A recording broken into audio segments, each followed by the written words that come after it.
I remember I walked up into St James's and my hands, everything, my whole body just lit up. I've got goosebumps all over my skin. I get those goosebumps.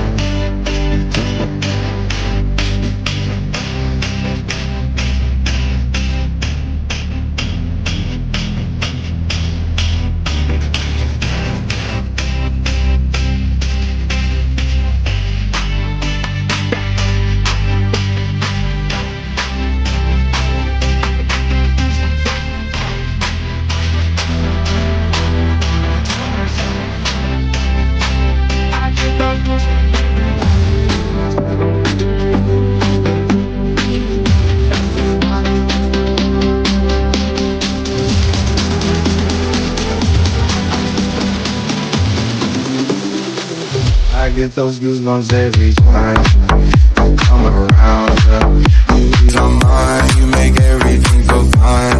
Worry about those times. I'm way too numb, yeah. It's way too dumb, yeah. I get those goosebumps every time. I need the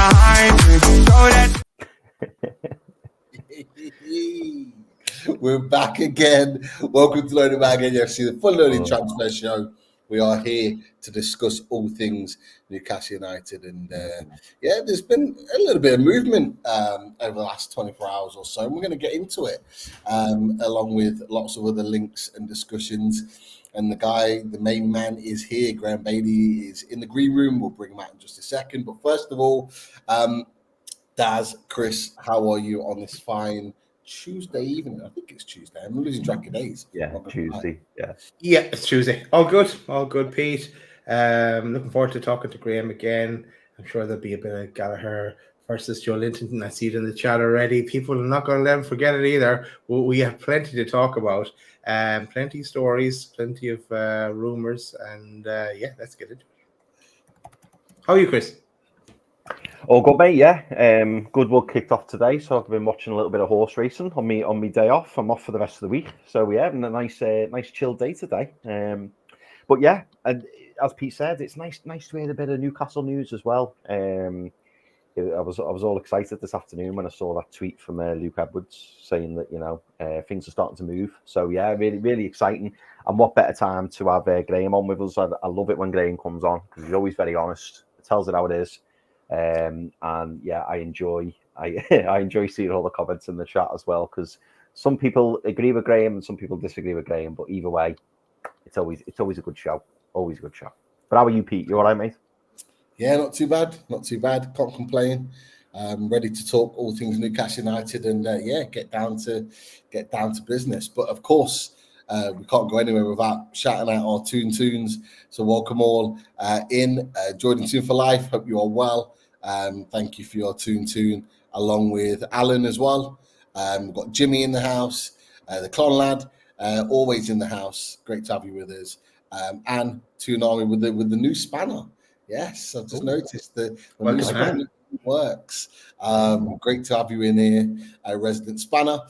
Bill, hope you're well. Key 88, great to have you with us, along with Dave and James as well. And we've got Ian in the house. Is it the Clouds? Clouds, maybe. Regardless, great to have you with us. He's got a question there that we'll definitely bring to Graeme in just a second about Charles' agent and the comments being made. And look, Graeme's going to get down to that. And why not bring him in? So let's welcome him back, Graeme Bailey. Let's get into it. That's Jordy Tune for Life says Graeme Bailey, the Joe Linton lover. Here he is. Welcome back, Graeme. Good afternoon, guys. Good to be back. Afternoon, mate. Great to see you. Great to have you back. It was very, very always an interesting chat when we've got you on, Graeme. So looking forward to talking all things Newcastle United with you. And look, we'll work through a number of other things very, very quickly because, of course, the boys are in Japan at the moment. And the one thing about that is it's great to have Bruno Guimaraes back with the boys, training, getting geared up and ready for the new season. So excellent to have Bruno back in. Clause wasn't activated in with Newcastle United, and as Eddie Howe said this morning, amongst other things, he's looking like he's going to stay this season. As well as that, if you haven't already bought it or looking to, the third kit is out. It does look a fantastic piece of kit, I'm not going to lie, and I will be investing very, very shortly. But before we get into the transfers, I want to get all your opinions on this. Does it mean anything? Does it mean nothing?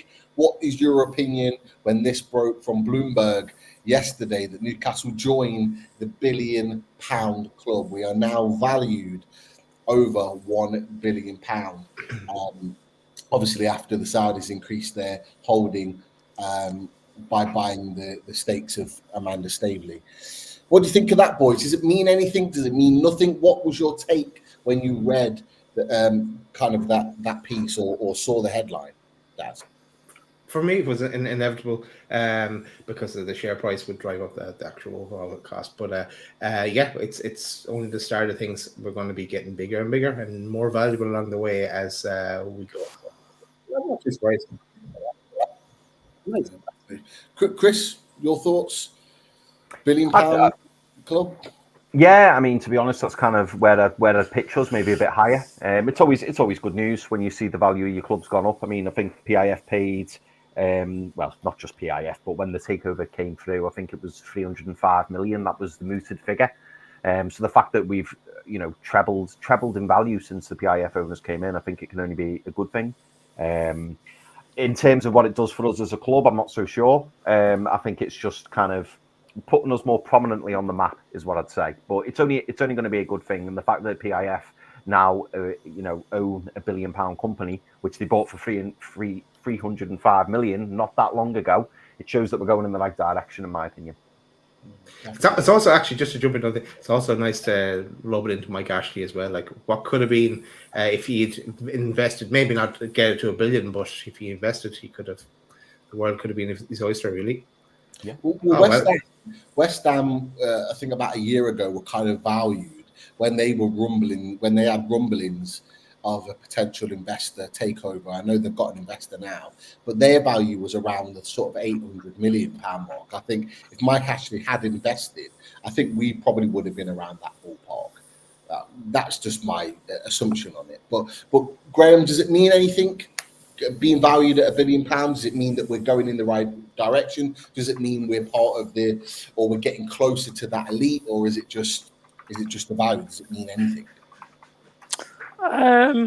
It's obviously a sign of progression, and you're doing a fair amount of commercial deals, etc. So it was, as Darren said, it was inevitable, wasn't it? Yeah, definitely moving in the right direction. For me, I think it's a sign, like you said, of progress. I think it's something to be proud of in that short space of time, under 3 years, to make that sort of progression. The thing for me, the exciting thing for me, is what I think is potentially there for us in the next 3 years. If we can do that in just under 3 years, what can we do in 3 years' time? That's the exciting thing for me. If we were looking at 2028 as a ballpark, we could be in a completely different stratosphere in terms of our value and what we're building. But great to see progression and positivity, that things are looking up, and that's the most important thing. We have a signing. We do have a signing, and look, Graeme, I know you want to touch on this a little bit because you put a piece out. Fabrizio Romano touched on it, as of many others within the Newcastle United circuit. But Graeme, you just put a piece out just this evening. Newcastle United beat Liverpool and Man United in the race for the wonder kid Rory Finneran. He is here, seeing with the Newcastle United kit. He is signed. Just waiting for that official confirmation from the club. But Graeme, just tell us a little bit about this player. Obviously, you've labelled him a wonder kid. Tell us a bit more. Yeah, well, Blackburn's youngest ever player, having played in the FA Cup tie against Cambridge in January, aged 15 and Thames or something like that. So obviously, Blackburn have got a very proud youth system. He's come up from the age of 8. And yeah, he decided to leave the club. And around about Easter time, that's when Newcastle started talking to him. It's no real surprise that there were challenges for his signature. Since my understanding, United and Liverpool both held talks. I think there was others as well, including some abroad, but I haven't got those names. But yeah, player wanted to go to Newcastle. He could see a path through to the first team clearly. Obviously, Newcastle didn't get Chris Rigg over the line this summer, so he's not a bad alternative, and he's very highly rated. Irish youth international, and we'll see how he progresses in the coming years. Obviously, when a player turns 16, 17, 18, these are crucial years. Newcastle, they're starting to get the academy going. I still don't think it's anywhere near where they want it to be. In comparison to Middlesbrough and Sunderland, I still don't think Newcastle's academy really is firing all cylinders where it should be, because it should be the biggest academy in the North East in terms of product, and it really isn't. But I think obviously that's part of the process under PIF and the new training ground, everything. So in the meantime, picking up some of the best talent in England, it's not a bad start. Definitely not a bad start. And Daz, another Irishman joining the ranks at Newcastle United.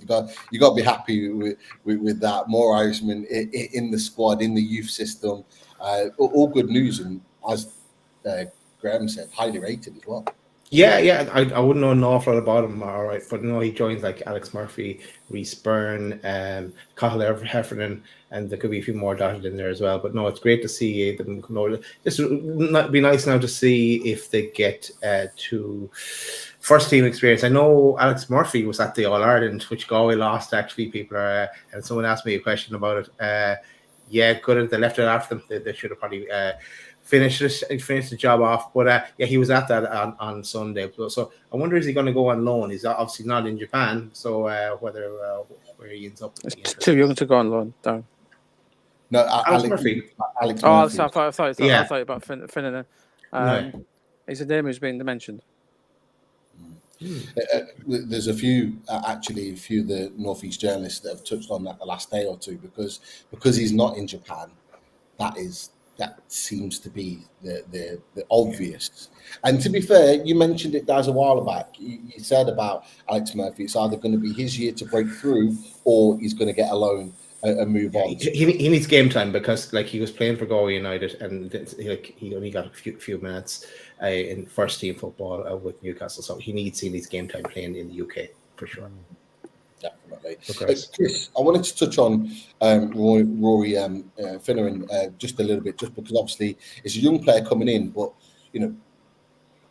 as Graeme mentioned, we fought off the likes of Liverpool and Man United to get like a wonder kid, like a top-rated talent. Like we're starting to make some inroads now on some of these top players that are seen by all the elite clubs, but are choosing Newcastle United. That just surely that's positive signs for the future. No, 1,000,000%, mate. I think as Graeme said, we're probably not where we want to be, but we've made massive inroads, massive inroads, because we're bringing in the right staff now.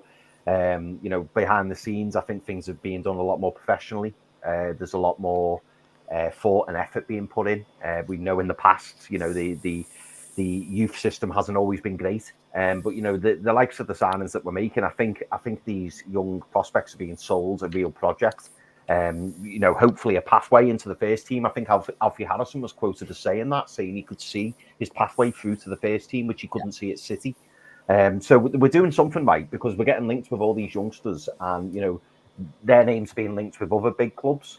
But they're ending up at Newcastle, and long may that continue, because normally whenever we were linked with anybody, it was always like, oh, he's gone to Man United, oh, he's gone to Chelsea, oh, he's gone to Liverpool. Whereas now I think players are looking at Newcastle and thinking, do you know what, if I can see a pathway to the first team, if it's all organised and set up correctly. Obviously these young players are coming in as well, to come and look at the facilities, come and speak to the team, to the coaching staff, stuff like that. And I think it must be having a lasting impression, because as we've seen recently, we're now picking up young talents that 4, 5, 6 years ago we just weren't getting. So it's only going to benefit us going forward. How soon we see those results, I don't know. But even if it takes 3 or 4 years for it to properly flourish, we're only going to take advantage of that in years to come. Yeah, definitely. And like you said, some of these players you talked about, Harrison as well. They're getting that feeling of first team involvement, being over in Japan, being involved in the friendlies, all that sort of stuff. If those players are being exposed to that, and these young guns are being told you're going to have a piece of that, and be allowed to train and be involved with the likes of Isaac, Bruno, and get the rub of those sort of top level talent, that can only be a good thing. For Newcastle United. But Rory Finneran waiting on that official Newcastle United confirmation. But as Graham's mentioned, and his piece is written, it's all pretty much done. And he's there obviously wearing the shirt as well, which gives you an indication that it's going to be happening. But moving on, just as we get into those transfers, Eddie Howe has spoken today. Now, I think there's mixed feelings within the panel with regards to this, so we'll get into this now. And Lee Ryder and Jordan Cronin touched on this with regards to Eddie Howe's comments that, and Lee Ryder suggests that Eddie Howe shuts down England talk in his latest press conference, saying that he is totally committed to Newcastle United. They touched on the nature in which he spoke, saying he was very sort of forthright with the fact that he's totally committed to Newcastle United, and really brushing aside that England talk. Now, I don't know if you've got a different perspective on that, Graeme. We'll come to you first. Do you think that is England pushed to the side, not interested? He said he's totally committed to Newcastle United. What's your thoughts? Well, yeah, I don't think in any way he said he was not interested, Pete, as you just said there. I think he is committed to Newcastle. That's what you want him to say. There isn't an offer on the table as yet, so he can't speculate on possible offers that are coming his way. No, the England situation is something, that's what as we spoke off the show, it's something we've been speaking to since late last year, isn't it? I always thought this situation was going to come. It has come to pass now. It's an interesting situation. England have a decision to make. Do they want to manager in for the Nations League, which starts in September? Or do they want a new manager in for the World Cup qualifiers when they begin in March next year? That's the first thing for England. Only the FA will tell us that. The FA, they haven't been caught on the hop here, because I did pieces, as you guys know, around January and Easter time, that Howe was very much top of the FA's list, along with Graham Potter, Lee Carsley more recently. I'm still adamant that it'll be one of those three who gets the England job. It'll be Howe, Carsley or Potter, in my opinion, who ends up getting the job. Let's see where the FA go with it. I don't think, and it's my understanding, I think if Eddie Howe is offered the England job, he won't turn it down. That's my understanding. That's my belief. So let's see where we go from here.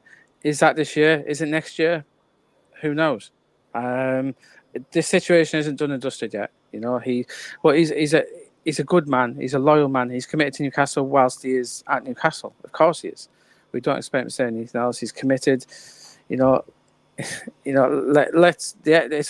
see what the FA get up to the next few weeks. We'll find. I think it'd be interesting to see if they appoint a caretaker for Nations League. The thing with appointing a caretaker is if they appoint Lee Carsley, for instance, the current under-21 boss, who has Ashley Cole as his number 2, and actually, I was going to say this on the show, a lot of Newcastle fans have probably seen more of Lee Carsley's England under-21s than I have, because he was in charge of them last summer with Anthony Gordon as the false 9 and in rave review. So there's probably a lot of guys who are listening and watching this who probably watched that England performance, who in all accounts were fantastic. The way he plays is very different to Gareth Southgate.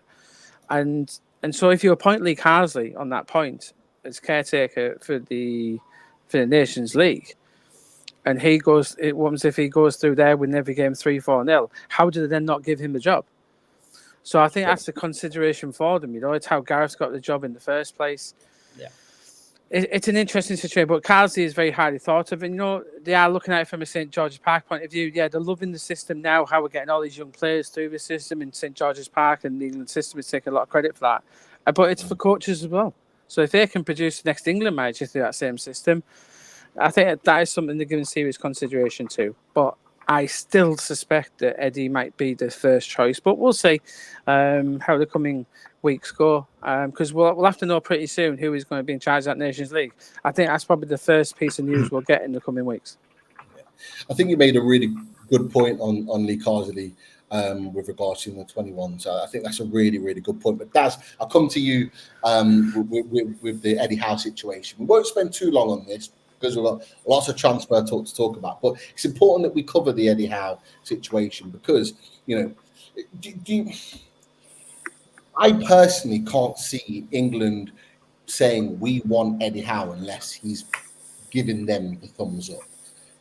Do you see that happening anytime between now and September, between now and the next round of internationals? Do you see them making that decision? Or do you see it like maybe Graeme said, further on down the line? Like, where are you at with this? I know, obviously, it's the England job. Yeah.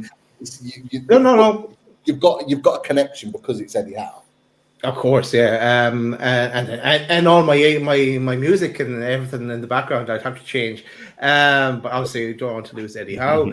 I honestly don't think Eddie Howe goes. I can see listen to other people's point of view, offloaded, outside of loaded as well, and yeah, I could see them making some kind of approach to him, but they won't go any further with it if he shuts it down.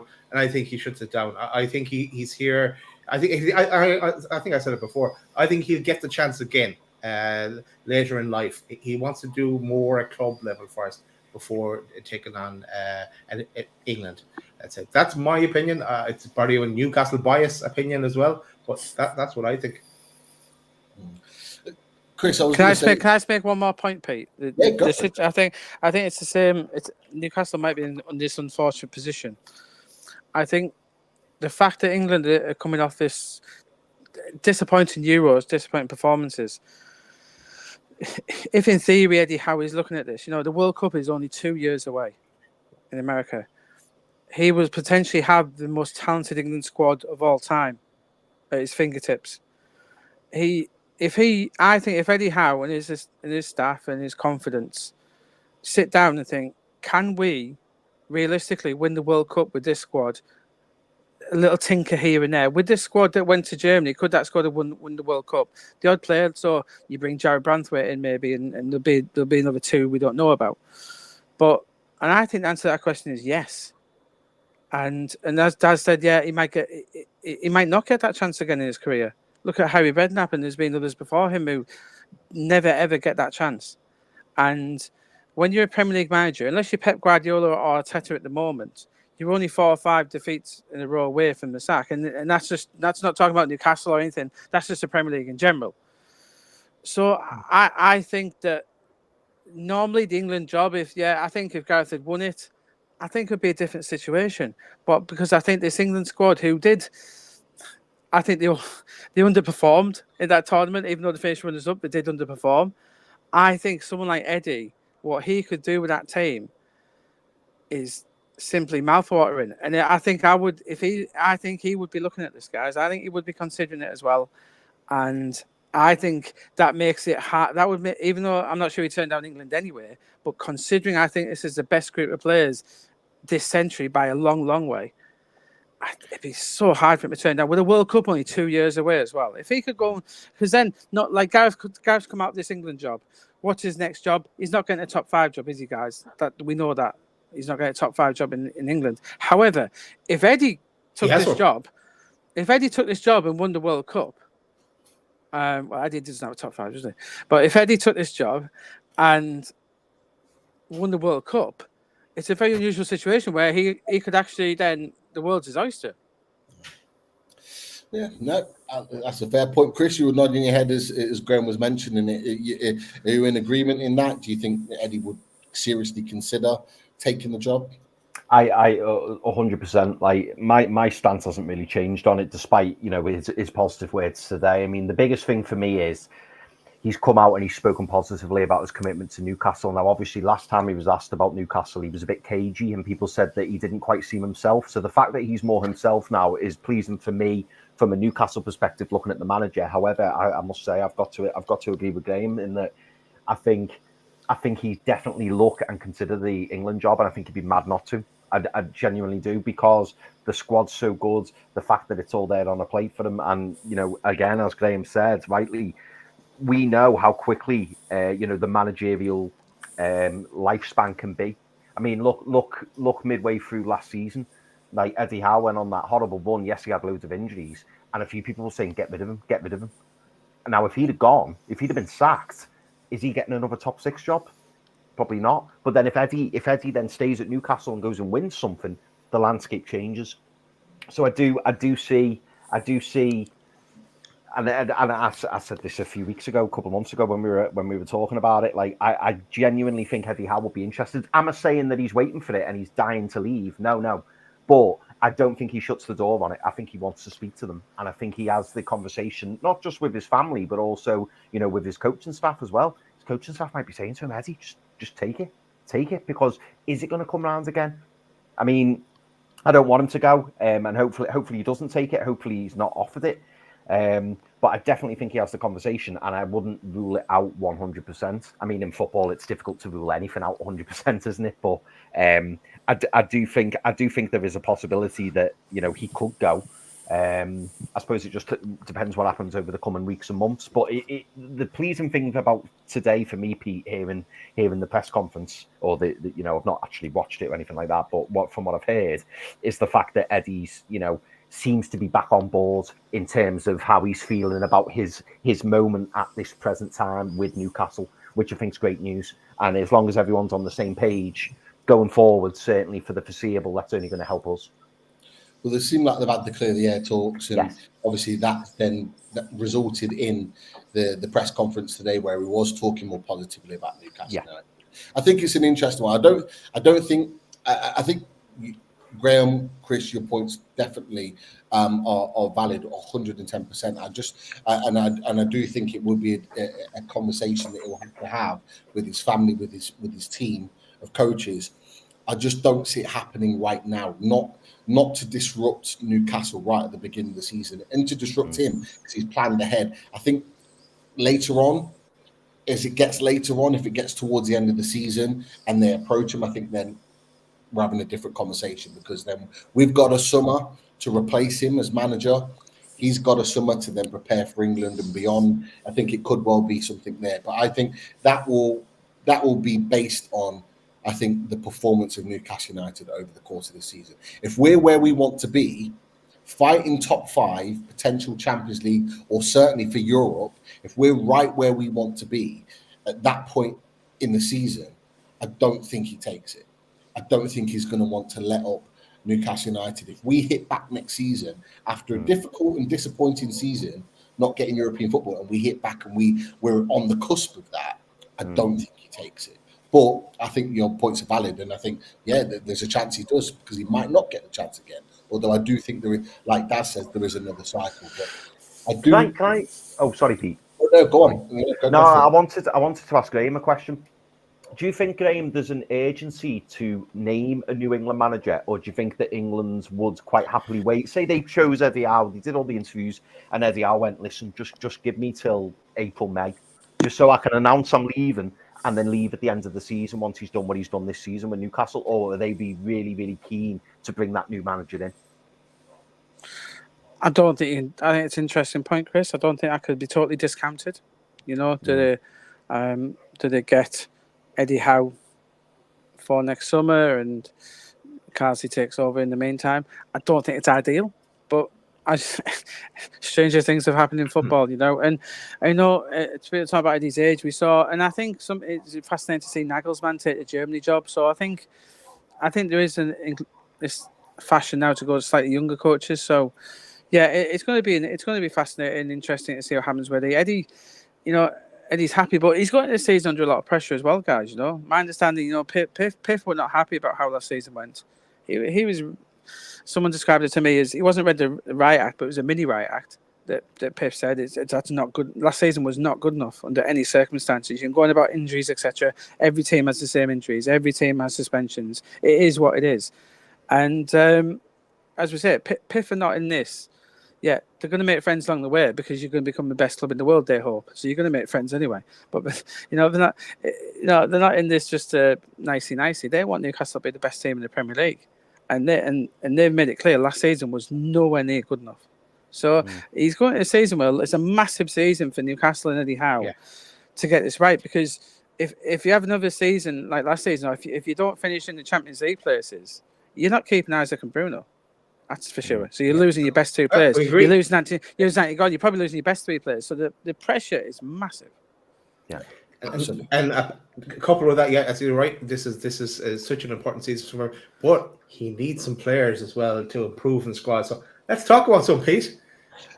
You took my segue away, but I couldn't do it any better. And you're right. To be that top 5 team, we need to sign players. And the one thing it's come about is the frustration. We've had frustration as a fan base. However, finally, we kind of get a glimpse or a light at the end of the tunnel that something might be close. And Luke Edwards put out something after 3 days ago saying that nothing was close. He now thinks there is something close to a breakthrough and in Newcastle's recruitment. What was interesting about that is that he said it could be Malik Chow. It could be a name that we're not aware of that's come out of the blue. But for now, Malik Chow is the most talked about signing that Newcastle United could potentially make. And look, there's been a number of different types of movements on this situation.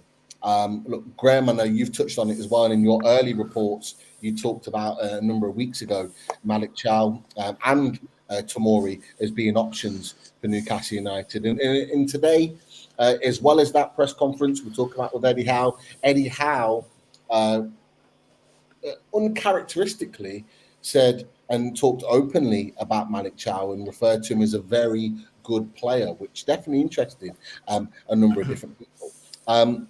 Graeme, yesterday you were one of the first to come out and say, that Newcastle were close to finalising a deal for Malik Chow. You touched on that. You talked about Pavlovic, who has arrived for his medical, and you touched on that as well.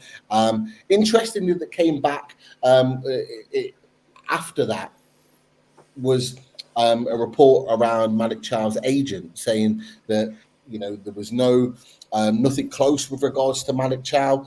There had been a project presented, but no decision had been made. And it's kind of thrown people in the Newcastle United fan base. They don't really know what's going on. Obviously, they've read your report, they then saw that. They're now seeing from Luke Edwards. Can you just give us a little flavour of what you're hearing at the moment with regards to Malik Chow and the potential signing? Yeah, so from the outset, I would say, there clearly has been talks. There's been talk. That first piece you put up, it was some weeks ago when Newcastle first had contact with Milan about Thiaw and Tomori. And Thiaw was always the one they quite liked. My belief that Paul Mitchell is a huge fan of Thiaw. And Thiaw is represented by a company who've already got, I think, up to 9 players at Newcastle United. So they've got a very strong British relationship. I would point that out, including Callum Wilson. So Newcastle work with this agency a lot. It's not one person. And I would say they're talking to the British contingent, maybe, in terms of this. As I said in the thing, and what we say about personal terms agreed in principle, it's knowing what a player wants and agreement to that. I thought the names of Jared Branthwaite this summer, Edison, Tosin Adarabioyo, all agreed personal terms on moves, but they haven't happened. Tosin to Newcastle, Edison to Saudi Arabia, Branthwaite to Manchester United. The agreeing personal terms is, when it comes to a Premier League club, it's not a massive hurdle. When it is there, so that's part of it. Thiaw will not be an issue with personal terms. In terms of the deal between the clubs, this Pavlovic thing is a thing that they need to get that out of the way first. And once that happens, which we think might be tonight, because I think they need to fly him out. I don't know this. Apologies. I think Milan are in America, so they've got to fly him out there to join their tour. So, you're right. Yeah, I've seen that. Yeah, they're in playing Man City, aren't they? Yankee Stadium or something, Darren. So he's got to fly out there. Once Pavlovic is done, and they're also signing Emerson Royale as well, AC Milan, which staggering decision. I think I was all seeing him in action. But I think Thiaw, and I don't see him turning Newcastle down. I think that's the one they really want. I think it's the one Paul Mitchell wants. Obviously, Paul Mitchell wanted Jean-Claude Todibo before that, and obviously I revealed the reports about him exclusively that they'd met with him, and that didn't progress particularly. My understanding, Eddie Howe didn't particularly want the player, so whereas Paul Mitchell did. So that one didn't progress. This one, obviously, we know Eddie Howe now has spoken about a player, which is, as you say, but it's almost unheard of. Eddie talking in that manner about a player that Newcastle are going for, isn't it? It's a straight, he's a Jeffrey Boycott, isn't he? He's a straight back to everything normally.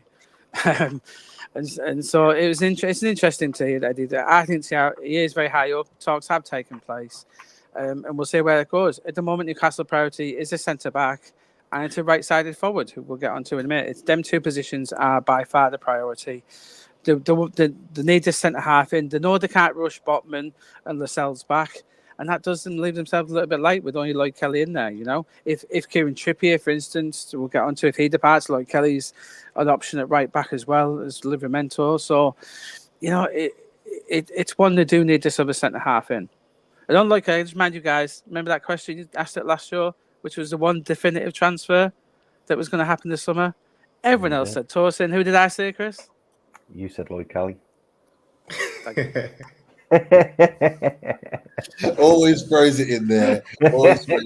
No, but I wasn't as confident. I must say I wasn't as confident on Torsen, but I would say on Torsen, my information was coming more from the players' end than Newcastle as a club.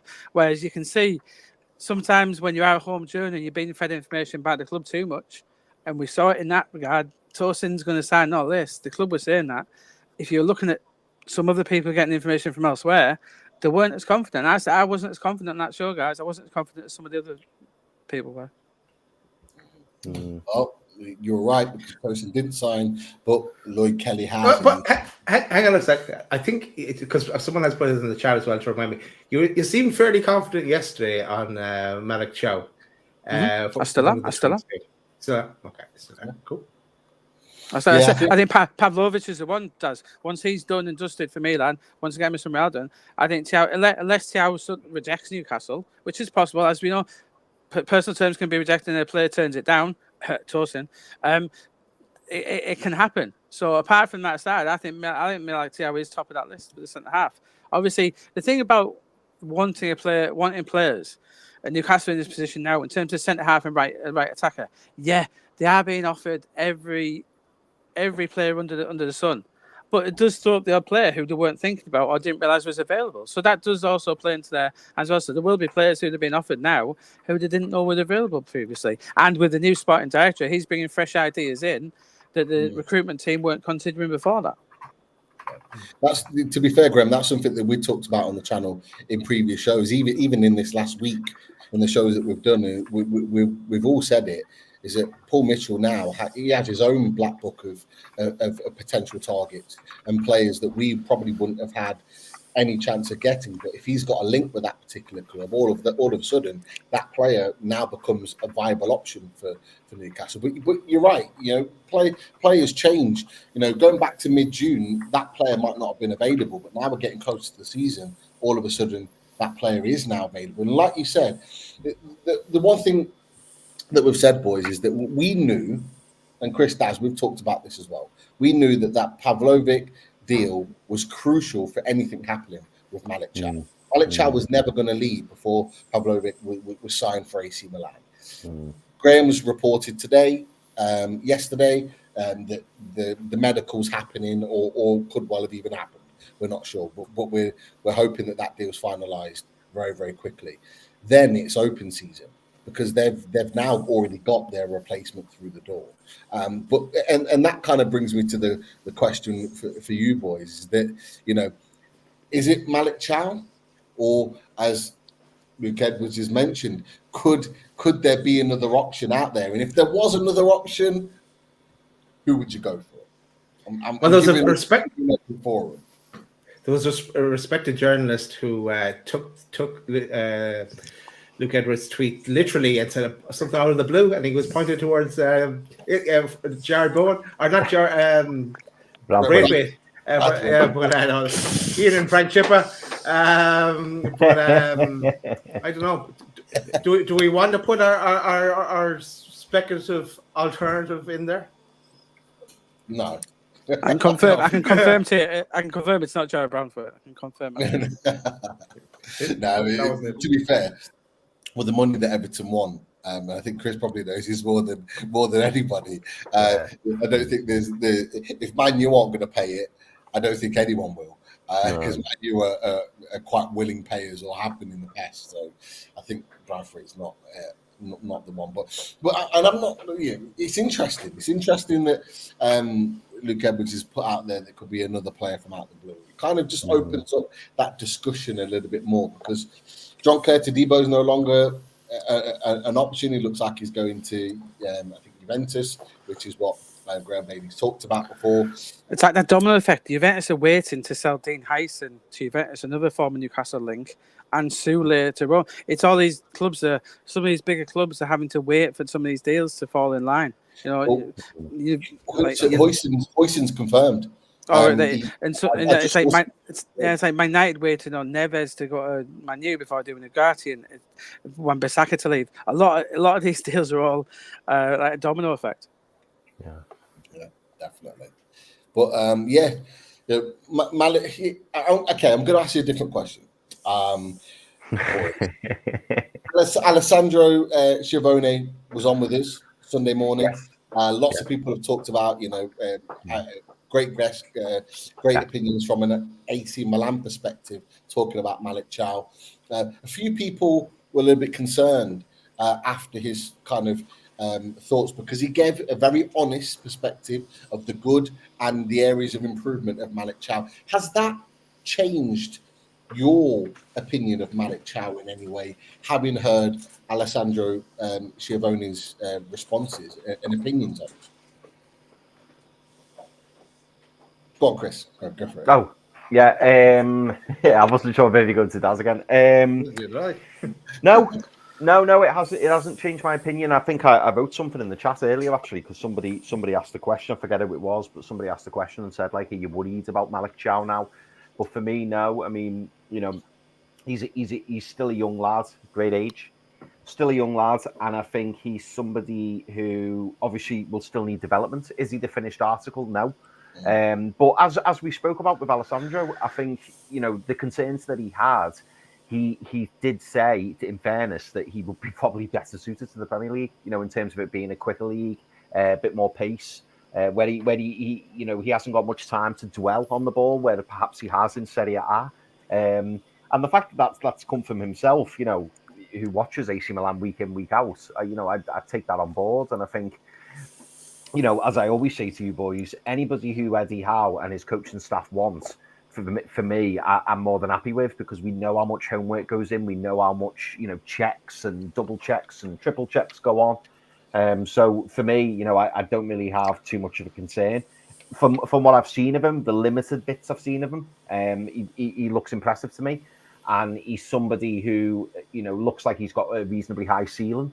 So, if he was coached, if he was shown, ways in which he can improve, I don't see why, he couldn't do that. So, no, I'm not concerned over Malik Chow. I'm just more concerned over getting transfers over the line, to be honest. I want to see us bring 2 or 3 players in. And hopefully, as Graham's already alluded to, hopefully a few, of the dominoes fall into place. And then that means that, a few more transfers can happen. But yeah, I'm not concerned over Malik Chow, and I think if we signed him, it'd be a really exciting sign. Okay, Daz, I'm going to come to you with a different player, because we're going to move on, and I want to get Graeme your thoughts on this as well, because sticking with defenders, we're going to be talking about players potentially leaving, because it's clear that we need to move players on. We need to get the wages gone. We need to find space in the squad to bring these new signings in ultimately. And we've talked about Kieran Trippier quite a bit, and Eddie Howe has openly talked about wanting him to stay. But I want to get your thoughts on this, Daz, because I don't think we covered it in the last show.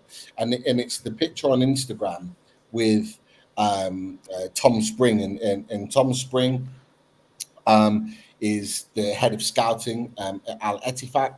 That's thrown loads of different thoughts and opinions. Everyone seems to think that he's gone, that he's going to Al Ettifaq or Saudi in some way, shape, or form. Some people have kind of calmed that fear down. However, what do you make of him actually putting that out there? Was that the right thing to do? And was it something that you would expect of almost? Well, he's the captain of the club. Yeah, it's a bit strange. All right, to me, he's away. We said it before, and this just adds more fuel to the fire for me. And it would look like he's out there talking to a number of different clubs, seeing what's the best deal for him, and he potentially has his pick. That's the way I look at it. I don't have any facts whatsoever. Be interesting to hear what Graeme has to think about that situation, but I think he is away. And yeah, you could look if you're given extra time off, you can go anywhere. Why go there to go to and talk football? You get away from football and do something else for your break. It just doesn't add up. It just looks like he's plotting the next move, and that's fair enough because we've said what we said before about Kieran Trippier was excellent serving to us. I think he's in a bit in decline now, but best luck on his next venture if that's what he chooses to do. Yeah, definitely. Graeme, Ben Jacobs came back out after that and said nothing in the rumours of him joining Al Ettifaq. Not a player on the radar within their budget. But it's been rumoured since the end of the season, even before the Euro started, that Kieran Trippier is going to move on. Is that your thoughts? Are you hearing anything, or do you think there's a chance he could potentially stay? I think the player himself is ready to go. There is interest. Bayern Munich still have an interest, having tried to sign him in January. I think Harry Kane is pushing Vincent Kompany to that, and Vincent Kompany knows him as well. So I wouldn't rule Bayern out. Galatasaray, I think I did a piece last week. Galatasaray showing an interest in him as well. Not surprised, and I think he would consider the Pro League. And Ettifaq aren't one of the biggest spenders, to be fair, but there's plenty of options out there. I'd be surprised if by the end of August that he was still at the club. I think the players will see him out of the door. I think Newcastle. I think obviously Howe likes him, wants to keep him. He offers a lot of options in the squad, but as we say, it's time for Livramento to be starting regularly. Lloyd Kelly's there as backup as well, and there's other options included. So I think the time's right. He's one of the cornerstones of the project in its first few seasons. But yeah, I think the time's right for parting of the ways. I think Trippier is ready to move. Chris, will it weaken the squad? Trippier leaving? That's a really good question, actually. Well, Thomas has put that there, and it kind of like backs up the question that I've asked you. Really, like who if he leaves, who's back up to Tino? Because I think we're all aligned in this. In that Tino is going to be number one next season. He's going to be the guy that starts. So, what are your thoughts on the back of that? I mean, for me, I think the backup's going to be Emil Kraft, but then obviously we've got Harrison Ashby, who's still at the club. For how long, we don't know. We've also got Jacob Murphy, who can play at right back. We've seen him do it before. And then obviously we've got Lloyd Kelly as well, who Graeme referred to earlier. I think it does weaken the squad in terms of, his leadership qualities. On his day, he's a fantastic player. I'm not saying, that I want rid of him because he's no good anymore. I just think I still feel exactly the same way as it is in January, and that if you're getting 10 million upwards for a 33-year-old, soon to be 34, I think it's money you just can't turn down. So initially, I think it would weaken the squad, but then if we went and invested that money and bought a new right back or a new player who can also play right back, you could argue that the squad could technically be strengthened. But I do feel that Tino Livramento needs to start as the number one right back this season. I think he deserves it. I think he needs it for his development. And I do kind of, and I don't know whether that sounds harsh saying this, but do you boys think that it actually might be problematic if Kieran Trippier stays at the club, given the fact that Eddie Howe's going to have this pull, this need to think, I've got to start Kieran Trippier? and then you're holding back. It's like you're holding back this fantastic player in Tino Livramento, who's ready. For me, he's absolutely ready to be the number one right back for Newcastle. But the longer that Kieran Trippier stays round, the longer Kieran Trippier is at the club, it gives Eddie Howe an awkward position, a tough decision to make. Do you think it would actually benefit us if Kieran Trippier went, so that Tino Livramento is the out-and-out number one first choice right back? For me, I think it would. I think it would give him the confidence to know that he's the guy. He will know that he's going to be playing week in, week out. I am aware of that. There's a few that have dropped off the stream. YouTube plays up now and again. It did it a couple of weeks ago, I think, where it was the stream was playing up. So let us know when you're back in and when things are okay. But it is definitely starting to grow now again. Yeah, YouTube plays up like that sometimes. So let's hope that everyone can get back into the stream. We're back up close to the numbers we had before. But yeah, YouTube was playing up. So apologies to anyone that was affected by that. But yeah, for me, yeah, I think it could well benefit him. He's had a year to be able to play with him and learn off Trippier being the number one, and then that natural transition. I don't know what Daz, Graeme, you think about that, whether it would be a good thing for Tino to leave off because of that. Sorry, I think it frees up finances as well. We've got to remember finances. Trippier is one of the higher paid players at the club, so you have to bear that in mind. Newcastle still got a very large squad, and having someone his wages not starting is not ideal. Yeah, 130 grand a week, Daz. He's on. Don't think he's on that much. Oh, I read something the other day. I could be wrong. I read something the other day that said he was on 130, but still, not quite in your wages, Pete. He's not quite in your wages, Pete. But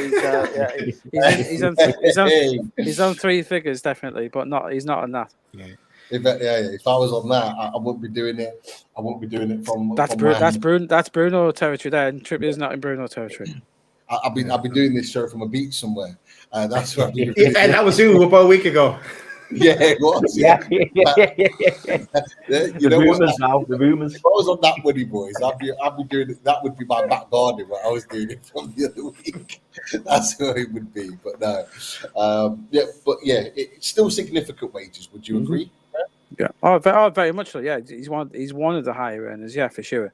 And as you say, you're going to get a decent money for him. You wipe your feet with him, get his wages off the bill, save a lot of money for the season, and yeah, that is a consideration. Definitely, but we'll wait and see what happens on Trippier. Still on holiday, having got to the final of the Euros. So I think when he comes back after the Japan trip, we'll probably know a little bit more with regards to that. Let's talk right wing, because we know it's a prominent position for Newcastle United. Now, are you hearing anything, Graeme, with regards to Newcastle's right wing position? The reason why I say this is that we've been linked with a number of different players recently.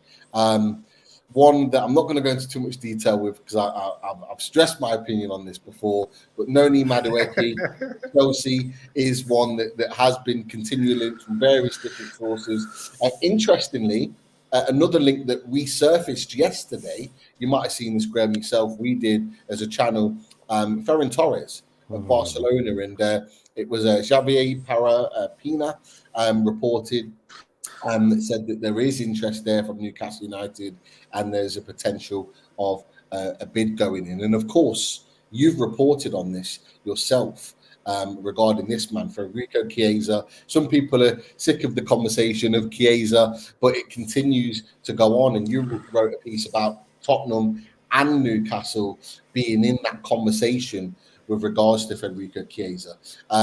We also touched on one other player, and there's been another report today, Nico Gonzalez of Fiorentina. We've done a little piece on him and covered him in previous weeks. That was another piece from Sport Witness that says that Newcastle have been told the price. It looks positive. If Newcastle want the deal, they can push ahead with it. So they're just a few that are out there. What is it? Are you hearing anything solid? Is there anything from your perspective other than the Federico Chiesa that you've reported on? Chiesa it's interesting why he's having talks with Juve. I get the feeling he might end up staying at Juve. Having had those talks with Motta today, I think he'll be wanting to. He's one of those coaches who everyone he's one of the new magicians in European football and etc. I think he might have sat down with him and think, I quite fancy 12 months under him, and then maybe in a Rabiot situation where he goes on a free. I don't know for definite. We'll get the answer in the next few days. He's had those talks in the last 20 to 48 hours, so we'll hear that. I just have a gut feeling that he might end up staying. But there is interest there. Chiesa, a wonderful talent for sure, and very much within the price bracket. You've told him if he doesn't accept the contract after, they would look to sell him, but then it's up to the player to go. There's a lot of options here. I think they are more inclined, especially with Eddie, to go for someone with Premier League experience, which does rule in a Ferran Torres. I would think his teammate at Barcelona, Rafinha, might be more likely an option for Newcastle if, as they go. And Torres doesn't really want to go. Neither does Rafinha, to be honest. So, again, it's another domino for Newcastle fans to keep now. Nico Williams' situation where Barca are trying for that. It's a bit of cat and mouse there. We haven't got the money. But Rafinha is one who, we know Newcastle, like Arsenal. If Nico Williams does finalise that move, there's going to be a lot of Premier League clubs scrambling about for Rafinha.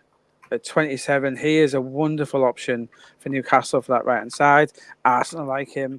Chelsea like him. There's going to be a lot of clubs in for him. So keep an eye on Rafinha, especially if Nico Williams goes. And I think the one player who I think as well, obviously I've spoken about Gibbs White before. Forest are interesting. They're doing a lot of winger deals at the moment. So we know Gibbs White is someone who Eddie really likes. I've pushed him forward. I think he can play 10 and right. Keep an eye on Gibbs White. Well, Pedro Neto's another one who Newcastle like. He's one of the more straightforward deals. You know what Wolves want for him. You pay it, you get him. There's no release clauses. Again, though, Tottenham like him a lot. Liverpool have looked at him. There's a lot of interest in him. But hey, guy, if you're in for a good player, there's going to be a lot of teams looking at him. That's the way it is. I think Newcastle, I think they put around 95 to 100 million aside for these two players. If you get someone like Malik Thiaw in for around 30 to 35, whatever it may be, or someone of that ilk for a similar amount, I think that's where they want to go with the centre half. And then you're given 60, 70 million for the right winger, and that opens up a few options. So I think ideally Eddie would want someone with Premier League experience. I know Nico Gonzalez is a very good player, the Fiorentina boy. I like him a lot. Whether he's ready for Newcastle, I think it's a risk taking someone from Serie A, who's not used to the Premier League like this, especially a winger. So I think like a Madueke is interesting. I'm not a fan of Madueke. I think he was pretty.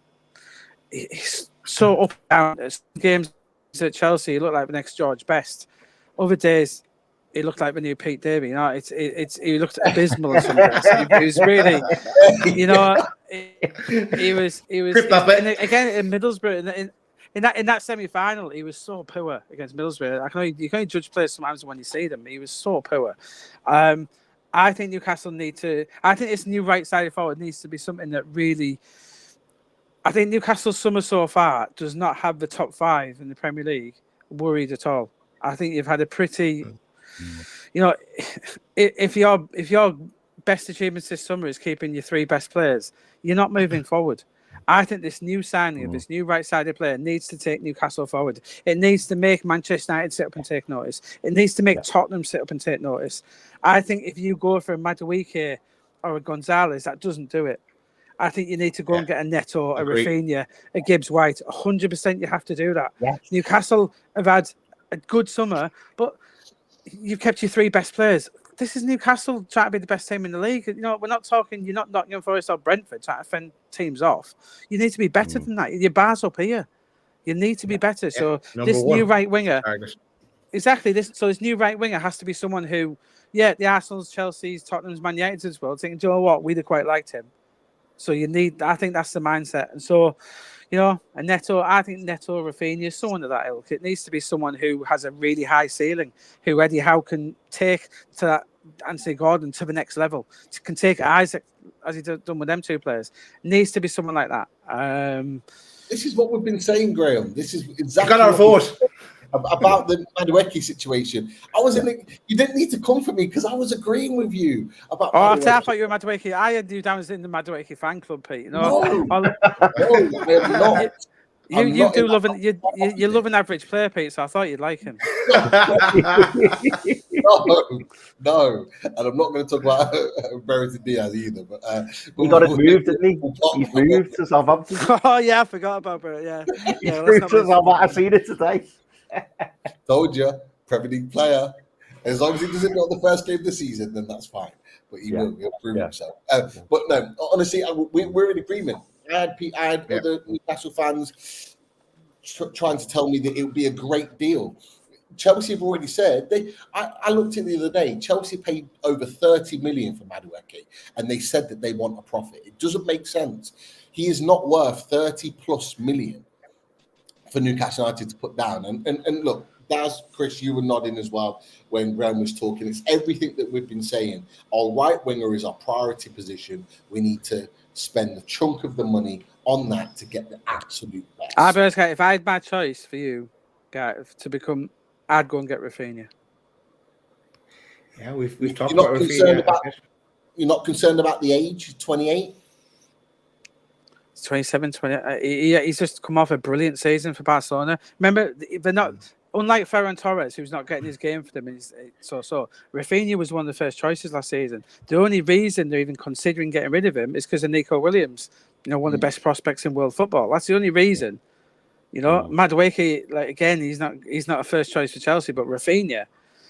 I said Rafinha on Neto, but Rafinha would be the one who got my vote. It really would be.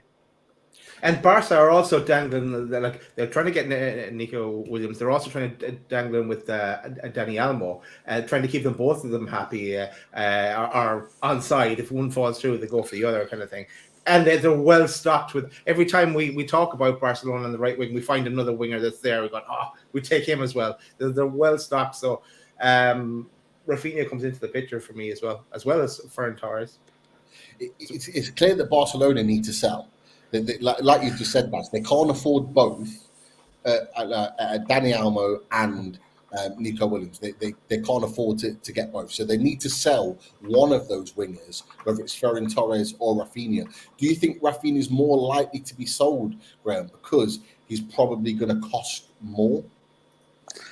I think he's more likely to be sold because he's got more suitors and he's wanted. Ferran Torres, Barcelona have been trying to get rid of him for 2 years, really, and they haven't been able to do it. And I don't think the player really wants to move. Ferran Torres would be a huge gamble for anyone bringing him back to the Premier League. He was decent at City, but he wasn't amazing. Rafinha was an absolute class athlete. Remember all the teams who tried to sign him before he went to Barcelona: Arsenal, Chelsea, Newcastle, even. All the clubs were queuing up for him, and he's gone to Barcelona and improved.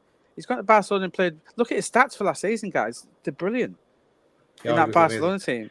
So I think he's the one who would improve. This signing has to improve Newcastle's starting 11. It really does. It has to, and it has to be someone. I saw someone message there saying he's on huge wages. Yeah, this right winger should be your highest paid player. Why not? Give him Bruno, Isaac with his new deal. Give him them wages. That's what you should be doing. Yeah. Chris, we're going to come to you with a question because you're doing the same thing. Because there's a lot of people in the chat encouraging you to ask a question about one player only. Chris, go for it. Yeah. So Graeme, I wanted to know your thoughts on Kubo to Newcastle. Kubo, is he the one at Real Sociedad? Yeah. Yeah, he's not going to Newcastle now. That's what we thought. Well, he's a good guy. He's a good player. Real Sociedad have got some outstanding players. Some Subimendi, who I talked about in the last show, guys. Who what an amazing player when he came out for Spain. You can see why Arsenal wanted him. Mikel Mourinho, obviously, we know what could have been if it wasn't for Rafa Benitez falling out with people. Who knows what could have been for Newcastle? No, Kubo, he'd be one of those. He'd be one if you had a complete squad and you were just looking to do what Arsenal and Liverpool are doing. If you're just looking for a bit of quality rather than quantity, Newcastle still don't have this starting 11 nailed down yet. So they're not looking at players on the back of shirt sales and stuff like that. That's not where they are. They need to get, and not so much the centre half. I can see how they can afford, as you say, Pete. They can afford to get someone who they can mould a little bit. Shah's still got another year left in him. Botman's coming back, and Lloyd Kelly's there. They can afford to bring this centre half on. Obviously, if you're paying them money for a German national for Milan, you hope he might hit the ground as a chance. But this right winger has to be the finished product. That's why I quite like the idea of Gibbs White as well, guys. I really do. I think he's got an awful lot to offer. You've got Harvey Barnes, who I know a lot of Newcastle fans not sure. I always loved Harvey Barnes. I still do. You could bring Gibbs White in and play him in the number 10 role, which I still think Newcastle are lacking in the squad generally, because it's not a role that Joe Linton can play. It's not a role that Bruno you'd like him to play. I think he's still missing, because I do think sometimes Newcastle are still guilty of that, not being unlocked teams, which I think Gordon solved for you a little bit last season. But, if you've got Barnes one side, Gordon right, and Gibbs White, for me, if we're going all that wide play, it's Rafinha. But if we're doing something a little different, Gibbs White, and we know Eddie Howe likes him. Definitely. Yeah, we talked about him a lot on the channel. I think we talked about the last time you were on, Graeme, about Gibbs White. And it has gone quiet with him. From the Forest sections, they seem to think he's staying. Keep an eye on them, though, Pete, because Forest are bringing two wingers in.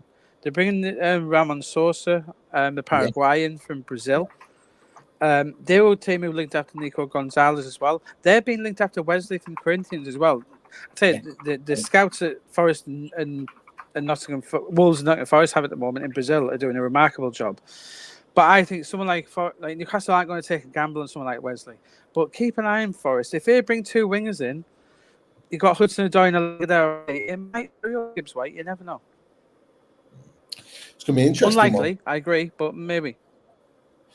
Well, this is the beauty of it at the moment, is that unlike with Malik Chow, we just talked about, where it seems like that's a really solid link, and we know he's the likely one to come in. There's no real solid link with that right wing position. There's so many players. Like, we've just listed 5 or 6 players that you just touched on, Graeme, like in the last 5 or 10 minutes. There's so many options out there. And Tottenham, the thing is, though, Tottenham are in the same boat. Chelsea ideally want the right winger, as we saw, but didn't get Elise. Arsenal in the market for this right-sided player as well. Liverpool potentially. Let's see what Arne Slot does in pre-season. See what he wants. There's an awful lot of clubs looking for this type of player. But the thing about it is, like, with Chelsea and Tottenham, like, Tottenham have got Kulusevski, Chelsea have got Cole Palmer, who can play on that right hand side, and they're two quality players. Like, why would they? No, Cole Palmer's been moved inside. I think this season you'll find, Pete. I think he'll be moving more inside. And Tottenham, is Kulusevski first choice? I think they want an upgrade. I do. I think he's okay, but I think he was one of the few Tottenham players who I personally think went a little bit backwards under Ange, just because I don't think he's a particularly great fit for that system personally. Wouldn't surprise me to see Kulusevski if he was on the move, maybe Richarlison. But this is a busy market, and everyone knows who people want, and they're being offered everywhere. It's going to be fascinating. I think Tottenham, Arsenal, and Newcastle will all bring right-sided forwards in. It's going to be fascinating in the next month or so. Interesting, very interesting. Right, I think we've got some other topics to cover and some questions as well. But fancy some sponsors, Daz? Yeah, let's give a quick shout out. Cover your ears if you feel the music is too loud. But let's give a shout out to Radiator Shade.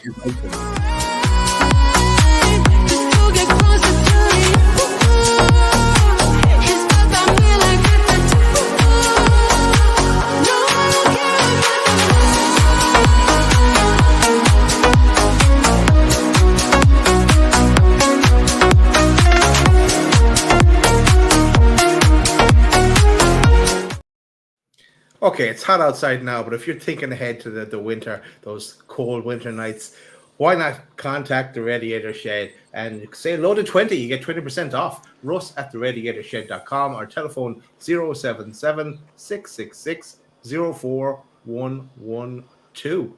And also a shout out to manscaped.com, and we put the link scrolling across the bottom of the screen. But if you use the code loaded20 on manscaped.com, you get 20% off as well. So go check that out and all the products that they have available. All right. A couple of other wingers, a couple just for you to touch on, Graeme. I was going to ask the Radio Shed delivering to Teesside. I think you promised me a free radiator I'm on third performance. I'm on 6 now, Pete, or something. I'll be honest with you, I can't remember saying that. See if he does. Anyway, a red and white one. If he's got, see if he's got. I'll bring up and see if he's got a red and white one. Yeah, I'm sure Russ will sort you out. Oh yeah, actually. Russ was talking about something along those lines of once upon a time. I'm not sure how far I got along with it, but team colours. So yeah, check that out. Team colours. Actually, while we're on team colours, Pete, I know you talked about the lovely Newcastle and the Saudi Arabia inspired third kit, which I do think is quite nice. Have a quick look, Pete. Have a quick look at it and bring up Middlesbrough's third kit. Now, this, whilst we're talking, Whistle Split fans, look for Middlesbrough's new third kit. It's a fascinating design they've come up with. Let's have a look. My son loves it. It's like Coventry. Me being an old fogey, not so sure. Oh no, hang on. No, that's our away kit. The third. Look at the third kit. That one there. The blue one. Yeah, that blue watery one. Oh, the blue one. This one. Yeah, that's the new one. Yeah. Paintball effect. It's a bit like looking into a pool. And they literally released it poolside. Yeah, it's an interesting one. We're back to our Argentina colours for our way. We're back to our Argentina colours, which is something we do go to every now and then. Inter and Argentina are away colours, and we've gone back to our Argentina colours. That's not bad kit. Yeah. I'm not going to lie. That's not bad. Not bad kit at all. Another new kit. I think an interesting fact for you boys. Middlesbrough actually, I think, we're approaching, a world record. Middlesbrough haven't kept the same home kit since our ICI kit. I think it's either 92 or 94. We've changed home kit every year since then. Nice fact for everyone thinks it's the big clubs, the United and stuff. I think Middlesbrough might hold the record in England at the moment. Which is terrible. I hate it. Here. There's a couple of other players that I wanted to touch on, and it's again 3 players, 3 potential outgoings. Now, one of them, I want to get all your thoughts on this because I don't necessarily believe it will happen. But first of all, Miggy's been reported advancements, moves to Saudi Arabia. What is going on with Ryan Fraser? It's got to the point now where Southampton have said if this doesn't get resolved soon, they're going to move on to other targets, which means they're going to be lumbered with Ryan Fraser. And I suppose we'll start with those 2 first, Graeme. Like, what are your thoughts on the situation with Miggy, Ryan Fraser, as I've just mentioned there, and that situation? They're both leaving Newcastle, do you think, by the end of August? Ryan Fraser, interesting one. I think probably last story I did was last time I was on with you guys. It hasn't changed. He's agreed that basically a free transfer. He's got a year left on his. I think it's a year left he's got now. Newcastle don't want to pay him off. He wants paying off. It's as simple as that at the minute. So Newcastle and Fraser are at loggerheads over. They're saying, "There you go, there's your move to Southampton. Enjoy." And he's saying, "Wait a minute, you owe me a year's money, and until you pay me, I'm not going anywhere." That does happen. Fans don't understand this. With so Miggy, he's got 3 years left on his current deal. In a deal, and this often then goes on to the selling side to pay, but the whole of his contract at Newcastle has to be paid up. He doesn't just leave that contract; it's agreed and signed. That has to be paid up by either Newcastle or the buying club. For instance, this happens in all transfers, but people forget about this. So, in terms of Fraser, I think it will get resolved somewhere. I think Newcastle, obviously they've had Peter Sarwoys and stuff. It's past that now. I think he will end up going. In terms of Miggy, yeah, Newcastle. He knows Newcastle are looking for a new right sider. Should he have got that new deal when he did? I did question it at the time, guys. I thought it was a bit. He's been rewarded for a nice 6-game stint at the time. I don't really think that's an issue, really, because obviously he has interest from Saudi. He's considering his options. There's a few out there. Again, I do think Miggy will move on. Whether it's before the new right winger comes in, I'm not so sure. But there are talks ongoing with the Saudi Pro League. The issue with the Saudi Pro League is they're not overpaying for players, and they haven't actually, guys. If you take Neymar out of the situation, right? Take the Neymar deal, like the Saudi thing. Do you know off the top of your head? Now, I do know the answer. What's the next highest transfer fee the Saudis have paid after Neymar? And Neymar was to do with sponsors and stuff anyway. So the next big one, because everyone thinks that Saudis are paying all these massive transfer fees. What do you think next largest is? How much was Neymar? Just how much? He was about 90, but that was to do with sponsorship and all that sort of things as well. It was the next one. I'm sure they signed someone from Chelsea for like 50 million, or was that combined? Was it Edouard Mendy? Was that Mendy and Koulibaly? No, it wasn't them. The next largest, actually, is two share it. It was Malcolm and Ruben Neves, around about 55, 60, the pair of them. Wow. So that's telling us, and I make this point to a lot of people. It surprises a lot of people. Everyone thinks, Saudis are throwing 75 here, 80 there. They're not. And so, and it's the same. We're seeing this with Casemiro at the minute. United, they're not going to get the money back on him. If the Saudis are willing to pay players, so yeah, Miggy's going to get a huge deal out of this. He's going to get a big pay rise, as Trippier would. I think Newcastle ideally would like to get £50 million from Trippier and Almiron. It's not going to happen. They're having to revise that. But then they have that other aspect. If they do it with Miggy, they'll take his whole contract, and Newcastle won't have to pay it off. So there's give and take here. So the Saudi market isn't as profitable as we might think. But I think Miggy will go to Saudi. I think Trippier may end up there as well, if I'm being brutally honest. But I think it's more likely to be in the 30 region than the 50s. But, if you're shifting the wages at the same time, it's not too bad. That was the most recent move, Diaby from Villa. Yeah. I'm really gutted to see him leave the Premier League, guys. As you know, he's one of my favourite players. I was pushing Newcastle quite along when Newcastle were interested. I really hoped Newcastle would get him at the time.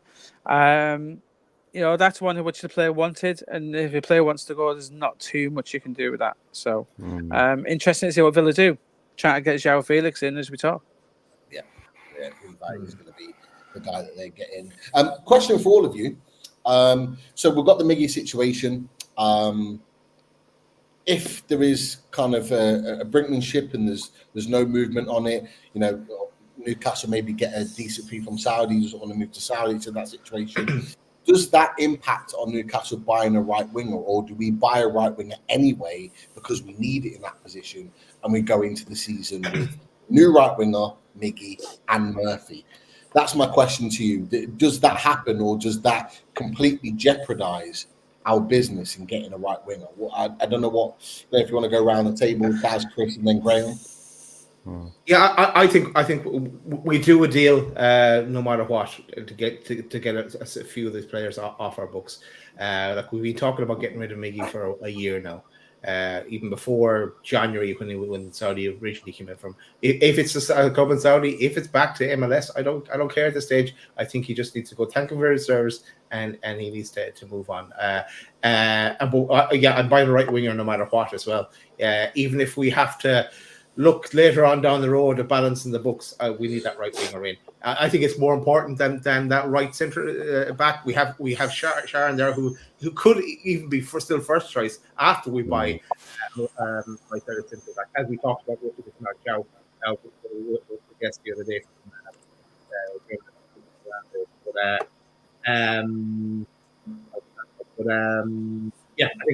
it needs to be done, and also we need to get Fraser well off. I don't care what it takes now to get him off. We have the career losses for a lot of these. Your mic went down slightly for that last 30 seconds, Daz. I couldn't hear you that well. So I don't know if that was just me or whether you... No, I was the same. It went a bit funny. Chris, what are your thoughts? And then we'll get Graham's thoughts on this as well. 1,000,000%. I think we bring in a right winger regardless. I look at our team as it stands, and you boys know I wanted us to get a new number one. It looks like we're not going to be getting a new number one. But when you look through it throughout the team now, you know, you've got Lewis Hall left back, you've got Tino right back, you've got Shaw, Botman, new centre back coming in. So again, looking pretty solid in terms of starting 11. We all know we got Joe Linton, Bruno, Tonali in the middle. So again, first team 11 wise, absolutely brilliant. You've got Gordon on the left, Isak through the middle. The big spot is the right wing spot where you've got Miggy Almiron and you've got Jacob Murphy. Now, both of those need upgrading. In terms of if Miggy doesn't leave, I just think it'll mean that the squad gets reshuffled again and they'll look at other options. I mean, we spoke earlier about Jacob Murphy being, you know, a right back understudy. We spoke about it earlier on, even way back when, about, you know, most players having a price on their head. Maybe you know, we didn't want to lose Jacob Murphy, but if someone comes in with a £15 million offer and Almiron's not leaving, could it be that we go, do you know what, cut our losses? You know, I don't want to see the likes of Jacob Murphy leave because I think, you know, he's had a really good pre-season and I think he's a really good squad utility player. But I think it'll just mean that other players will have to be shuffled round as and when we can get rid of Miggy Almiron. I know that sounds really harsh, but, you know, you've got to be cutthroat. It could also mean, Pete, you were talking about Harrison Ashby, you know, maybe not staying at Newcastle, Emil Kraft not staying at Newcastle, because then you've got Jacob Murphy slotting in at the right back. Yeah. There's lots of players that we can move on, but I think it's an absolute necessity that we bring in a new right winger. And I loved Graeme's little rallying cry before, saying that, you know, if we want to compete, if we want to be in and amongst that top 4, top 5 conversation, we need to upgrade the right wing position, and we absolutely do. Because that is the one space in the team at present in terms of a starting 11 where you go, could we be better? Absolutely, and that's the place we need to upgrade. If we add another Anthony Gordon on the right hand side, and when I say Anthony Gordon, I'm talking about double figures for goals and assists. If we have that coming from the right as well as the left, and then Alexander Isak through the middle, we're going to be a much bigger threat for next season. It's the dream scenario, Chris. Absolutely. Graeme, your thoughts on this? Yeah, I don't think it'll stop them doing what they want. You know, will it mean they can't spend the highest level? Possibly, but as Dad said, I think they've got this money put to the side. They have got it there. I think the Almiron obviously does help with the PSR and the player knows it. So obviously the fact you've lost Elliot Anderson, etc., means there's probably still is room in there. But I think they're just letting him know he's not in the plans long term. And so I think his people are looking at the options to move, and he won't want to be sitting on the bench. You know, he's already got Harvey, but he's going to have Harvey Barnes in front of him. He's probably Murphy as well. So yeah, I still think he'll go. But I don't think Newcastle, to answer your question, I don't think they'll be reliant on it to get the deal done. Okay. One to watch for sure. Now we're going to finish off the show with a few quick fire questions. But the first one I've got for you, so I'm going to throw this one out there. Please tell me this is not true. Lots of Liverpool sources at the moment, lots of Liverpool accounts are saying Anthony Gordon is high on the list at Liverpool. And that came from Fabrizio Romano apparently yesterday, that he is of interest of them. Graeme, what do you know about that? What do you think about the Anthony Gordon situation? And then we'll go to questions. Yeah, it's interesting. Obviously, I did break the news about Anthony Gordon in Liverpool just before the PSR deadline. I sent that to you. That interest remains. They like him a lot. It surprised me when I got that information of how advanced it was, actually. That it wasn't just murmurings, etc. There'd been talks, and yeah, unfortunately for Newcastle, he's on their radar. They like him. It's emerged that, you know, he'd been keeping the fact quiet that he was a Liverpool fan, but then he suddenly, just before the PSI, did an interview. I think it might have been some TikTok account or something like that before the Euros. He revealed that Steven Gerrard was his boyhood hero. That wasn't really widely known on Merseyside either, guys. I guess being an Everton household Everton, then Chris Hughton say, it wasn't really well known, was it, Chris, that he was a thing? No. And suddenly No. it came out on TikTok that, wait a minute, Steven Gerrard was your boyhood hero. Well, that means that, and everyone was putting two and two together. Went to Chris, well, that means you weren't an Everton fan. It means you're a Liverpool fan. And so that was really clever from Anthony Gordon putting it out there. Just really quickly, one that surprised me on top of that is that he got asked a number of questions whilst with England of what was his favourite stadium to play in, and he said other than Newcastle, it was Anfield. That was obviously before all of this noise, and then when you put that what you and Chris have just mentioned, and then that together, it kind of gets you thinking about that. But sorry to interrupt, Graeme. Carry on. Sorry. No, it's a fair comment, Peter. And the fact is, Anthony got he's only 2 years on his contract left now. He only signed 3.5, didn't he? Yeah. It's another one. It's a massive year, and Anthony Gordon, he wanted it, and it's going to be. You can't deny it. Liverpool want him. If we could get him out of Newcastle this summer, they will try. No denying that. Well, Toon Talk said that Fabrizio Romano had mentioned in his podcast that he did a bit of 85 million plus, and he thinks Newcastle will accept. Hopefully, it doesn't get to that point. I think it's really important and intriguing to see how he comes back to Newcastle when he comes back off his holiday. Is he the same vibrant, bubbly character, or is there a little bit different? I think everyone's going to be watching him. I don't think there's any level that Newcastle accepts. I think he's in the Bruno and Isaac bracket. I think we as we said, Newcastle this summer. If anything, if you want to be positive, they've stagnated. They've stayed where they are in terms of the squad level. If you lost one of those three, you're going massively backwards, and they just can't afford to do that. Newcastle, as we said, Newcastle need to go forward. We were just talking there, like Aston Villa. Yeah, they've lost Douglas Luiz, but then they've gone out and signed Amadou Onana. Granted, I don't see why they've done that personally, but at least they've replaced him. They've spent money. They're now looking at João Felix. They brought in Ian Matson at left back. They're really going for it now. Man United brought in Euro and Xerxes, and they're going to get De Ligt and Marizawi. Newcastle are in danger of being left behind here. That's why this right-sided player needs to be a good one. It really does. What other questions have we got? Let's move on very quickly. Oh yeah. Okay. So you can hear me now, yeah? Yeah, all good. Yeah, all good, mate. Right, so let's fly through a few of these questions. Some good ones in here as well. The crowd that asks straight away, it goes, Graeme, any rumours on the outcome of the Man City Premier League related party case? No, I can say Man City are confident. They don't think the Premier League rules stand up in court. I know that's an opinion of a lot of clubs I speak to. I was asked this question on another pod actually recently. My opinion, I don't think anything happens to City. I think they may cop a big fine. I don't think they'll lose points. I don't think the Premier League's laws are up to scrutiny. I don't think they're up to Man City's lawyers that they've got in the case. I don't think their case is strong enough. I don't think Man City lose any points. Personally. Let's move on. I saw one today, and people are having the chat as well. Arda Güler is not going to Newcastle, is he? We know it, but that was the link. That was a link from the yeah, you would like it. I don't think you would. No. The fact.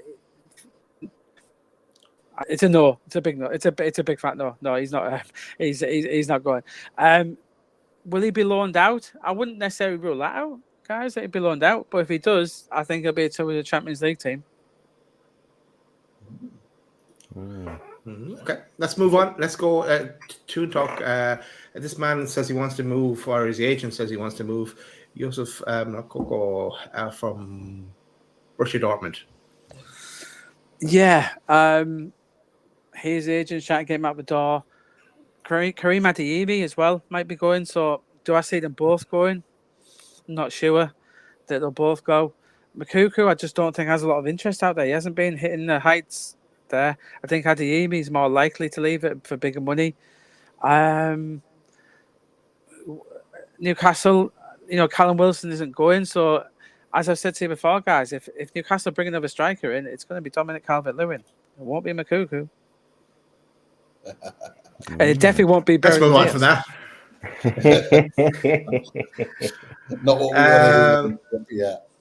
Let's look at right wing again. James has a good question here. I'll summarize it down a bit. Moembo from Brentford. Any chance he would move to Newcastle?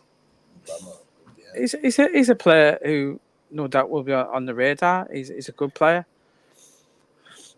Again, it comes back to the question: Would Brian Mbeumo frighten the top 5 if you signed him? I don't think it would. Yeah, he would improve. Yeah, contradictory. He would improve your starting lead. I'm not saying, but what's his ceiling? I like him.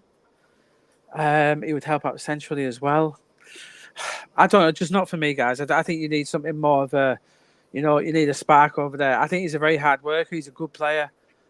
I don't think it'd be a terrible signing, but he's not quite what I would be hoping for if I was a Newcastle fan. Not quite what I'd want. Just to throw an extra one in, Graeme, just while we're talking right wing. Any thoughts on Bowen? Or do you think that's a non-starter? Absolute non-starter. No. Tottenham had a interest rebuff from West Ham, and my understanding is Jared Bowen would have zero interest in moving to Newcastle. Let's move on.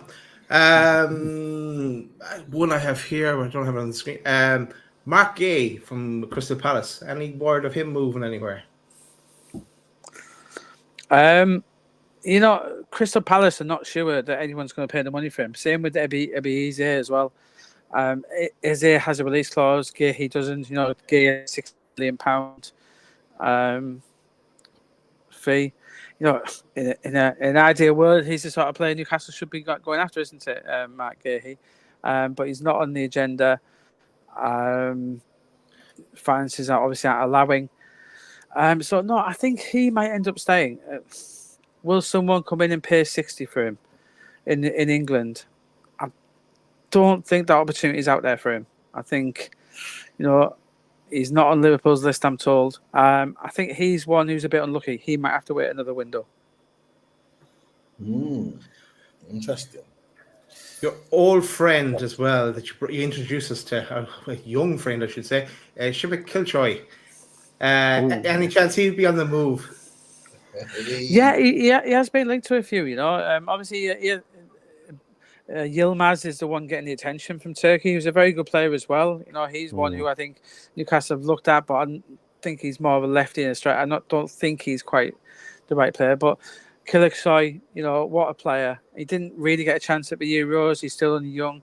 Strongly linked with a move to England in recent weeks. Villa and Fulham. So I wouldn't rule out him moving in this window. I hope he stays in Turkey for another 6 months to a season and really cements himself as one of the best young strikers in Europe. So, it's possible he has been linked, but I'm not sure whether he gets the move. Cool. I'm going to start wrapping up now because I know we said we'd try and get off by 8. Imbolo for 12 million, says PDK. Do you think he'll be on the move to Newcastle? Well, it's interesting, isn't he? He in Monaco at the moment. So obviously is he at Monaco? He's obviously a Paul Mitchell man. We're going to see an awful lot of Paul Mitchell signings get linked to Newcastle. Callum Wilson, obviously with this injury, I think Newcastle would have liked to move him on. I think it looks pretty difficult. As I've said, if the deal's there, I think they'll do Calvert-Lewin. Although we'll soon see that was under the previous regime, so we know Eddie likes Calvert-Lewin a lot.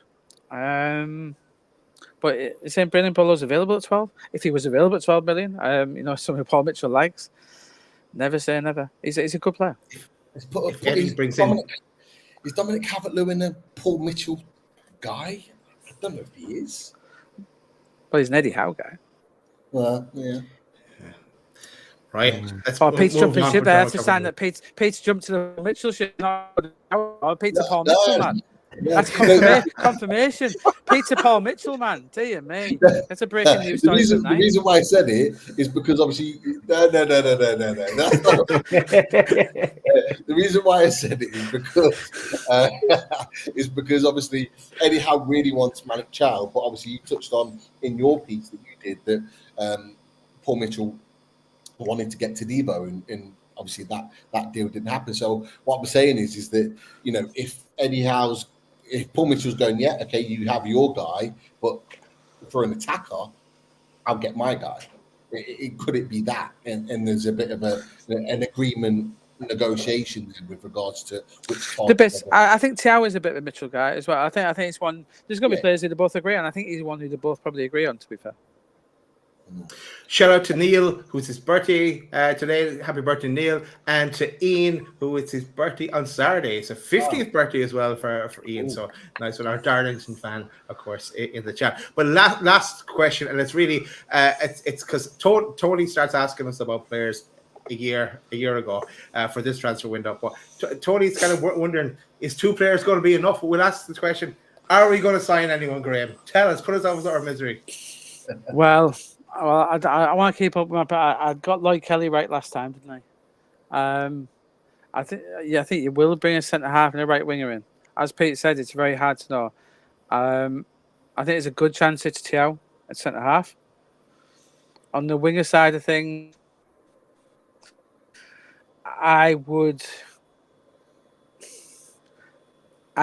whereas I think you should go Rafinha and Neto, I think you might be disappointed. I think you should go Gibbs White. I look at. I think Madueke is a possibility. Oh, I think. I hope for your sake, guys. I said, you know, my opinion. I think you need to go Rafinha, Neto, Gibbs White, that sort of player to really get you excited, to get you guys excited. Yeah. You know, when I come on at the end of August, I want to see you smiling. I don't want to see your long faces like you have now. I want to see you smiling. You know, you'll be congratulating me for Middlesbrough's fine start to the season, no doubt. So I want you guys to have had a good start to the season as well. Yeah. Let's see. It's going to be an interesting few weeks for you guys. It really is, with Eddie Howe and the chat. Yeah, but I think it's only 2. But again, I would come back to that question before. I still think you need more than 2, personally. I think you need. I think you need the right guy to handle. I do. Just very last quick question, Graeme. You know, well, first of all, it's a 2-pronged question. So the first question is, by the end of the transfer window, will Anthony Gordon still be a Newcastle player? And then the second question would be, if he's not a Newcastle player, do we go out and bring in another left winger? Or do you think we'd probably more likely bring in a striker, knowing we've got Harvey Barnes there and possibly Joe Linton and Willock, etc.? I have to say he is still a Newcastle player, Chris. I think if you lost Anthony Gordon, if you allowed him to leave in this window, I think it could set the whole experiment project, whatever you want to call it, back 2 years. I do. I think if you sold Gordon, it'd make Eddie Howe more likely to go to England. I think it'd unravel not everything, but an awful lot of work you've already done. You just cannot allow, no matter what. If you got offered by the Saudis £500 million to sell Bruno, Anthony, and Isaac, I wouldn't accept it. There's no money on earth that would allow me, if I was in charge of Newcastle, to sell any of those 3 players. You cannot afford to let any of them go. It's imperative. It really is. It's you know, we joke about it, but Newcastle cannot afford to let any of those 3 players. Them 3 players are more important than Eddie Howe. Them 3 players are the cornerstones of everything Newcastle are doing, and if you let one of them go, you're looking at a catastrophic season, in my opinion. But pleasingly, I don't think he will. I don't think he will go, Chris. No, even if he, I don't think he will. I don't think he'll agitate for a move. I don't think he'll put a request in. And even if he does, I don't think Newcastle can let him go. I really don't. No, great points. I have to say, Graeme, we're going to let you go because I know you wanted to get off for around 8 o'clock. Absolute pleasure, as always, for you joining us. Love your opinion. Cheers, Graeme. And we were surprisingly aligned very much throughout this show tonight, which is probably happened. But well, I think me, Des, and Chris, I think you won that Paul Mitchell bandwagon and alienated yourself a little bit, Pete. Just when I thought I'd got myself out of that, you sit in the corner. Yeah, well, we'll see. Pete will be the one laughing when Eddie's gone and his man's still there. Pete will be the one laughing. Oh, he had to get that in, didn't he? Yeah. But look, Graeme, absolute pleasure. Thank you for coming and joining us. And look, just for the people before you head off, where can people find you in your work? Yeah, just Graeme Bailey on Twitter. There we are. Same old. Graeme's doing that. No place. So yeah, but hopefully a busy last month, and hopefully I'll join you before the window closes. Definitely. Go, man. You take care, Graeme. Cheers, take care, guys. Top man. Thank you, Graeme. That's it, lads. Let's wrap up the night. We'll say we'll be back soon. And how'd you like that? Good night.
Drink it.